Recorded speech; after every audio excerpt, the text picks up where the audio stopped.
Hello there, here are some lines I thought I'd never say. Welcome to Smash or Pass, except book edition. BookTube is so sweet because you can take the most vulgar, demeaning, belittling, objectifying internet trends and make them wholesome with books. And that is what we are here to do. That's my contribution to youtube.com. So today I thought I would go through all of the popular books that I have read recently in kind of the last 1 or 2 months and tell you whether I think they are worth your time, whether I think they're a smash or a pass. Hopefully you can find a great new book recommendation and I can rant and rave about the books that I've read recently instead of going to therapy. It's a win-win. So let's dive in with one of the most depressing books I've ever read, Shaggy Bane. This book has been the Shaggy Bane of my existence for so long. I bought it ages and ages ago and I've wanted to read it for ages and ages, but I knew that the themes were very heavy and intense, and so I feel like I was kind of saving them for when I was mentally ready. And was I? No, this wrecked me. Intense and sad is absolutely what I received. I will say that this book starts slow. It took me a little while to get into the characters and the way that it was written. It's written in a kind of Scottish dialect. And I would describe the tone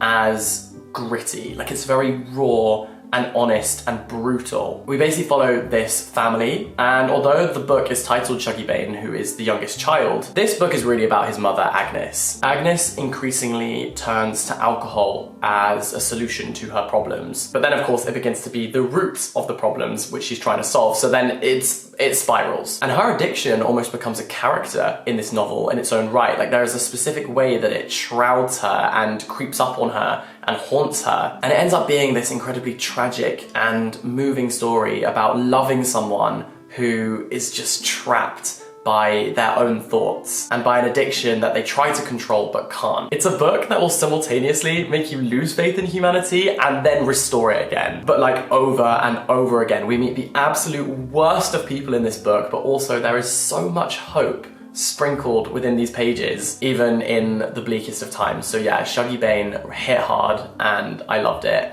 Smash, easy smash. And I was really rooting for these characters even when they were flawed and when they made mistakes. Amazing writing, I loved it. The next book is this one. This is Carrie Soto is Back. And it's a smash, but not as much of a smash. It's a tentative smash. Maybe just like, just the tip. As you know, I would read Taylor Jenkins Reid's tax returns if she published them. Anything she writes, I just fall head over heels in love with. And this is the next installment in her series of books which are all standalone but exist in the same sort of literary world of this fictional celebrity landscape. In Malibu Rising by the same author, we are introduced to the character of Carrie Soto, and here she gets her own novel. She's basically a retired tennis star who decides to retrain and get back on the court to reclaim her title. And so the book is about the portrayal of women in the media, specifically sports stars. It's about aging, the idea of being past your prime and reclaiming that and owning it, coming to terms with it, but also flipping it on its head completely. And it's also about her relationship with her father. I feel like that's the real relationship at the core of this book, which I really enjoyed. But then you also have her relationships with her peers and her relationship with herself, really, and her own very, very competitive nature in a way that is sometimes detrimental to her. And I thought the book was okay. It's a decent book. I think I would really highly recommend this if you're trying to get back into reading, because it's a page turner, it gets you hooked. I just personally felt for me that Taylor Jenkins Reid's other books have a little bit more depth and nuance. Like, Evelyn Hugo, for me, is just a god tier book. I just think her other books sometimes have one extra layer of depth that this didn't quite have. But still a smash regardless. Quickly, before we dive into the next book, I'm very excited to let you know that today's video is kindly brought to you by Squarespace. Squarespace is the place to go when you want to create a website or an online store and you want great analytical features. Squarespace has tons of amazing templates so that you can design your website to look exactly how you want it to look. I think the templates are the perfect starting point, and then you can customize it and add things to make something that is entirely your own. I personally think the blog feature is very, very useful to really connect with your audience and show them a bit more of the behind the scenes process of your brand or of yourself. And with Squarespace's great analytical tools, you can see what people want to see more of, what they're engaging with the most, and then you can use your time efficiently. So take this as your sign to kickstart your website today. You can head to squarespace.com for a free trial and then use the code jackedwards at squarespace.com/jackedwards to get 10% off your first purchase of a website or domain. So thank you, Squarespace, we love ya, and on to the next book. Cersei. I finally got around to reading this book, and Madeline Miller just has the most sublime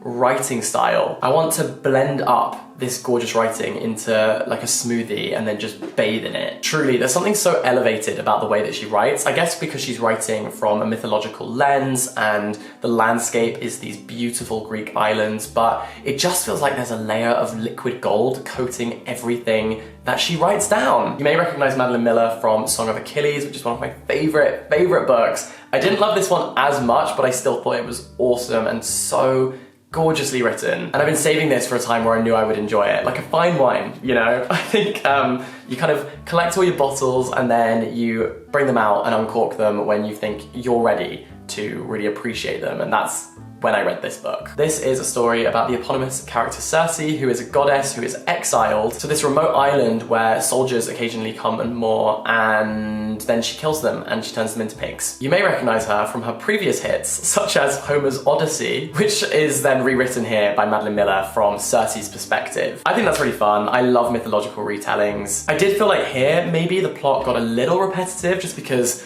she's kind of rooted to one place, which is the island, and then people just keep coming to her. But that's not Madeline Miller's fault, that's the nature of Cersei as a character, where she kind of crops up in lots of different mythological retellings, and then this is like her greatest hits album. So inevitably her story is a little fragmented and episodic, but this was a solid 4-star book for me, and I really enjoyed it and would highly recommend.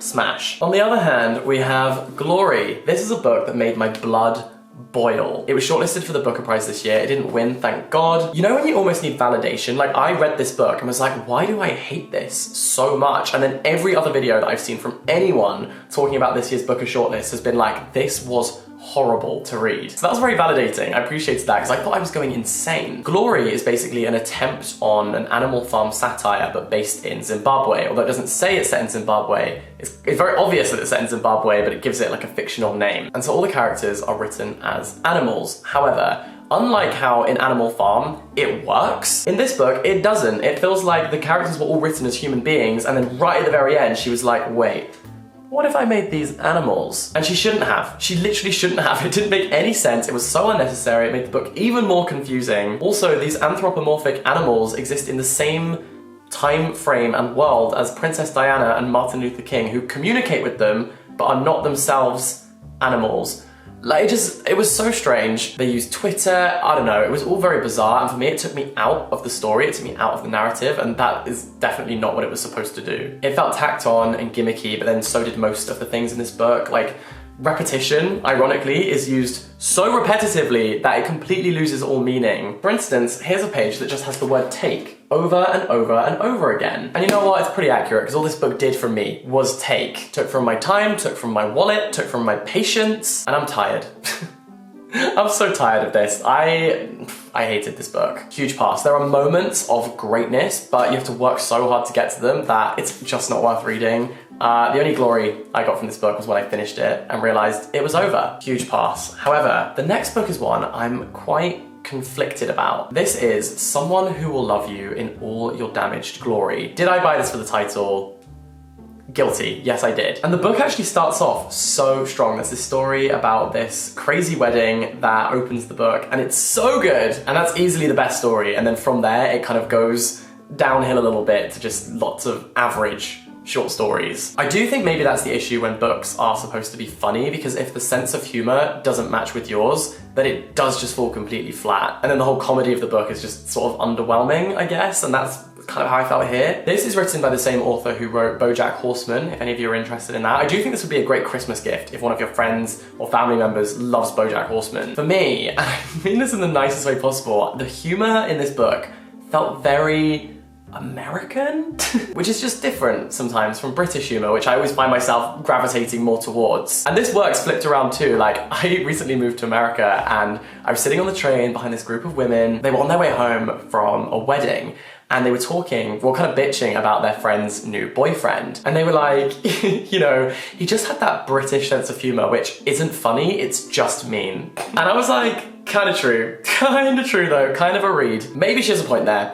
Call me out. But back to the read we're supposed to be talking about. I just thought this book peaked too early, and then the rest of the stories were a bit underwhelming after that. They felt a little basic. Like, one is about a dog, but told from the perspective of the dog, and it felt like a Facebook mom had written it, you know? So this was a semi-smash, semi-pass. It's somewhere in the middle. Like, if you had enough drinks on a night out, you'd definitely kiss them, but you might regret it, you know? The next book is Happy Hour by Marlo Granados, one of my favorite books that I've read this year. The smash of the century, truly. I will say that I read this at the perfect time for me as a reader, because I read it just before moving to New York City, and it is all set in this city, and it's about being young and reckless and being here. We follow this girl and her best friend, and they're just beautiful and fun, and joy is really put at the center of this book, which is so refreshing to read. You know me, you know I love a sad, tragic book. Like, if the book makes me want to ugly cry, I will highly recommend it. This is the complete opposite of that. They're broke and they're just spending every cent and every dollar that they make on top of, you know, their rent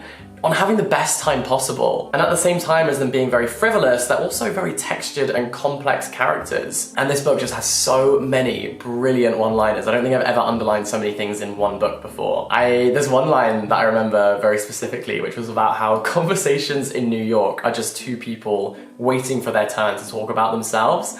And I just thought that was like brilliant and kind of true, not gonna lie. So anyway, this is a huge smash from me. I love this book, one of my favorite books that I've read this year, easily. Pizza Girl is this understated little novel. We follow this girl and she works in a pizza shop and she's pregnant, and she has this long-term boyfriend who is living with her and being very supportive, but she just feels like her life is spiraling out of control and that she doesn't have a grip on her own trajectory, I guess. A new woman moves to the area and puts in a bit of a weird request at the pizza shop. She goes and delivers that pizza, and she just becomes infatuated and obsessed with this woman and her life. Almost to, well no, definitely to a worrying extent. And I'll leave you with that. The book is good. This is a smash from me. I liked the narrative voice. It really reminded me of the way that Rue narrates Euphoria. If anyone watches that, I feel like you'll get that from this book. So yeah, that's a smash. Conversations on Love. This is like a partial smash for me. Not words I ever thought I would be saying, not gonna lie. It's a sort of study on the concept of love, like the abstract idea of love. And it's split up into 3 sections: where to find love, how to sustain love, and what to do in the absence of love. And all of this is framed through a series of conversations and interviews with various people. At first, I was definitely really enjoying it, but then as the book went on, I started to notice things that irked me or like frustrated me a little bit. Specifically the fact that Natasha Lunn, who is the interviewer and the curator of this book, for me, was a bit of a frustrating interviewer because she wouldn't go deeper with the person she was interviewing. It felt like she had a pre-existing list of questions and didn't let the conversation follow its natural trajectory. Someone would say something so profound and sweeping, and instead of us having an interesting follow-up question that would go deeper on that subject, we would then skip to something different. And so I felt like a lot of potential nuance was lost, and in its place, we get a lot of details about these different people's relationships, their personal lives, that I just wasn't really interested in. Like, I don't really want to hear about their marriage. Obviously, context is important, and one detail that explains why they're then going to talk about their theory is useful, but I felt like we just got way too much detail about the people that she was interviewing and not enough of the abstract stuff that was the really juicy meat of the book. There's also a lot of interviews that could have been cut out, in my opinion. I just felt like this needed better editing, because a lot of the essays are, yeah, like too personal, or they just repeat each other. They do a lot of repeating what the other people have said. And I was like, I'm learning an awful lot about this random psychologist's husband that I never need to know.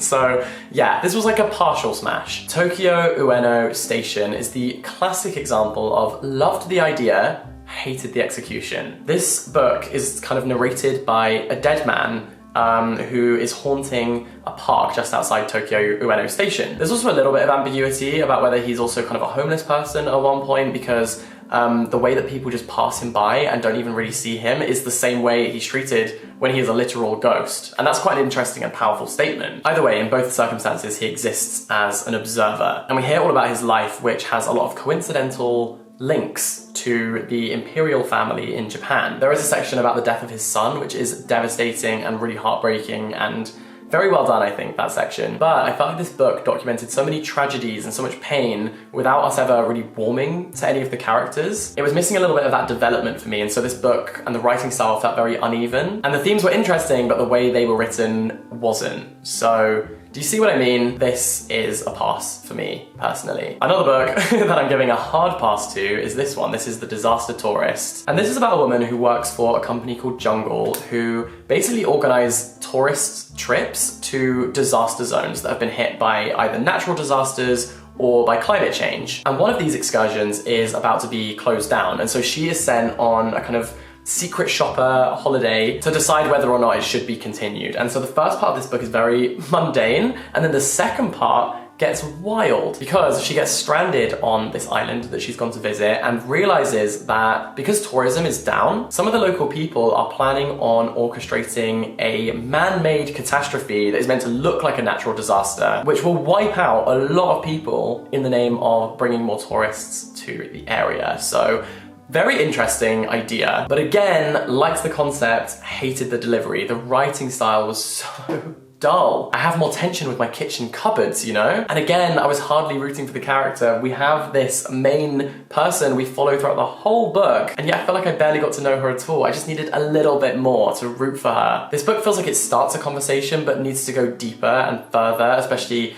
within climate change discourse. It could have been really interesting, and it just wasn't. Disaster Tourist, disaster book. I'm sorry about it. Pass. Next, I read a book called Honey and Spice for the TikTok book club, which I'm a host of, and I felt very mixed feelings towards it. Firstly, Bolu Babalola is a fantastic writer. There's absolutely no denying that. And that's important with a fake relationship book because we know what A is and we know what B is, so now you've got to invent a whole new alphabet in between those two. And I think she did, but the book was confusing to me because I could not work out who it was aimed at. At times, it screams YA and it's incredibly immature, but then at other points, it feels like it's meant to be intended for a much older audience than that. And I feel like it really got lost somewhere in the middle. And that was an overall trend for this book because also the tropes and the academic setting felt incredibly American, but it was set in the UK and had a lot of UK colloquial slang. And there just felt like this disconnect between the two where it was trying to make two things work at once. The book just felt a little immature for me and I don't really understand why. It's about a woman with a radio show and she basically warns all the other girls at her university to look out for this fuckboy who's like new on the scene. Then she ends up having a fake relationship with said boy,